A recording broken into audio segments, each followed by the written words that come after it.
चाहती हूं शुरुआत इसी के साथ हम करें सरल भाषा में। सर जरा आप समझाइए, जब भारत सरकार ये कह रही है कि अभी घबराने की आपको जरूरत नहीं है, तो क्या हमारे पास बंदोबस्त है और कितने समय तक अगर ये जंग रही तो हम इस तरह से सस्टेन कर पाएंगे और भारतीयों को कोई परेशानी नहीं होगी? बहुत बहुत धन्यवाद लवीना, और सभी दर्शकों को मेरा सुप्रभात।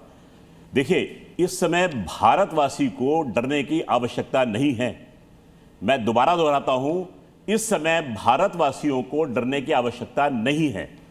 कारण हमारे पास में हमारी जरूरतों के लिए जितना हमको क्रूड ऑयल चाहिए, 10 दिन का हमारे पास में क्रूड ऑयल का रिजर्व रखा है।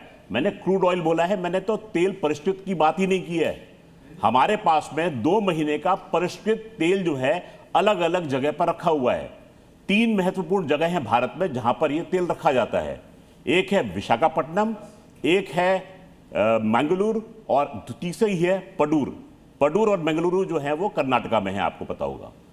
तो हमारे पास में पर्याप्त तेल के भंडार हैं। हां, इतना जरूर है कि होता क्या है कि ऐसे समय में लोग सोचते हैं कि स्ट्रेट ऑफ हॉर्मुज ब्लॉक हो जाएगी तो हमारा तेल का आयात या गैस का आयात खत्म हो जाएगा। ऐसी बात नहीं है। आप ये भी नोट कीजिएगा, भारत अब तक केवल 27 देशों से तेल आयात करता था, आज भारत 40 देशों से तेल आयात कर रहा है। यानी हमने जिसको अंग्रेजी में कहते हैं all the eggs in one basket नहीं रखे हैं जी। अगर एक स्रोत रुकता है तो हमारे पास में और क्योंकि आज हम बात कर रहे हैं ना लोगों के घर के, लोगों के किचन की, लोगों के जेब की और बाजारों की, तो शरद कोहली सर हमारे साथ जुड़े हुए, वो बेहतर बता पाएंगे।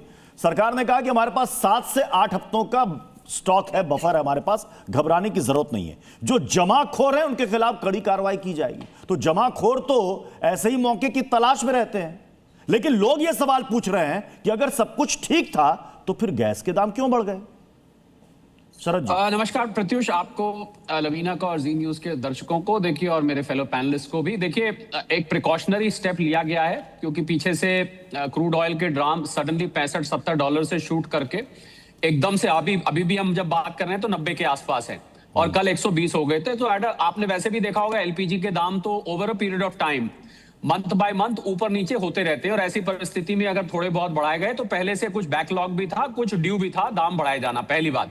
दूसरी बात, ये जो सिलेंडर में लैग बोलते हैं, इसको हम लैग क्रिएट किया गया है कि आपको अब 21 दिन की बजाय 25 दिन के अंदर आपको अगला सिलेंडर बुक करेंगे। उसका अर्थ यह है कि एक प्रिकॉशनरी मेजर लिया जा रहा है। लोग क्या करते हैं, एक सिलेंडर खत्म होने से पहले ही दूसरा सिलेंडर बुक कर देते हैं। इससे उन लोगों को नहीं मिल पाता जो लोग जिनके पास एक भी सिलेंडर नहीं है, तो उसको सिर्फ लैग को खत्म करने के लिए, एक सप्लाई को डिस्टर्ब ना होने के लिए एक लैग क्रिएट किया जा रहा है।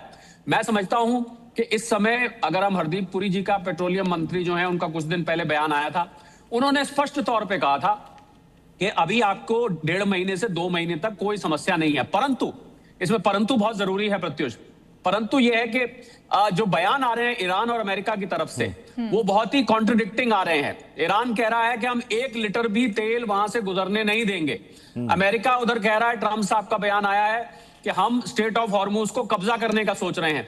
तो जब तक परिस्थिति स्पष्ट नहीं होती, जब तक ये अनिश्चितता की स्थिति बनी हुई है, तब तक के लिए आपको क्रूड ऑयल के दाम, आपने बहुत ही इंपॉर्टेंट पॉइंट कहा कि ईरान ने कहा कि 1 लीटर भी तेल जो है यहां से हम गुजरने नहीं देंगे। रोमिंदर सचदेवा सर बेहतर बता पाएंगे, स्ट्रेट ऑफ हॉर्मुज की जो बात की जा रही है कि अगर वो बंद रहेगा लंबे वक्त तक, ठीक है।